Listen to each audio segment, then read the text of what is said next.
Волейболистите от всички отбори на ЦСКА поздравиха всички българи с националния празник на страната 3 март. Червените изпяха на живо в своята зала Васил Симов стария химн на България "Шуми Марица".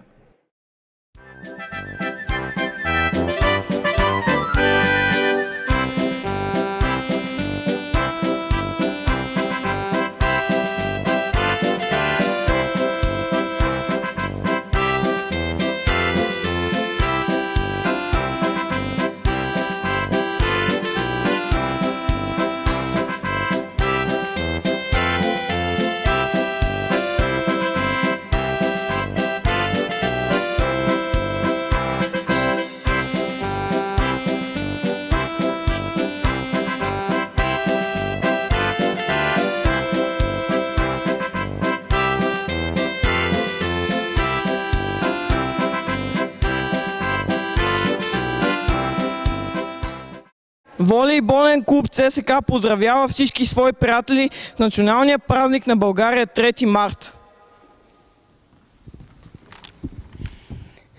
Поредна дата в календара. Не, всъщност почва се от нея. След 5 вековните шамари, трибагреникът горце вее.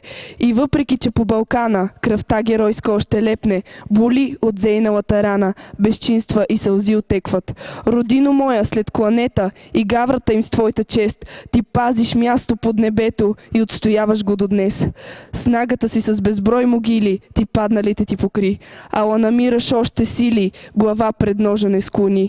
И нека тази дата спомня и никога да не повтаря белезите 5 вековни на оцелялата България. Българио, за тебе те умряха, една бе ти и достойна зарад тях. И те за теб достойни, майко, бяха, и твоето име само като мълвяха, умираха без страх. Из Панагюрище, тропот извън, турска потеря сновяла навън, а за народа, за своята родина, знаме дошивала райна княгиня. Смело държала иглата в ръце, диплела нежно плътта до сърце. Чакала пушка да пукне в гората, тихичко пеела за свободата. Бързо се нижела, бот подир бот, и го до време хумот. Нека му мислят лихвар чурбаджия, нека треперят ага и кадия. Вечет народът ярем не търпял, сабите острел, уловото пял. Знаме дошивала райна княгиня, знаме копринено, знаме светиня.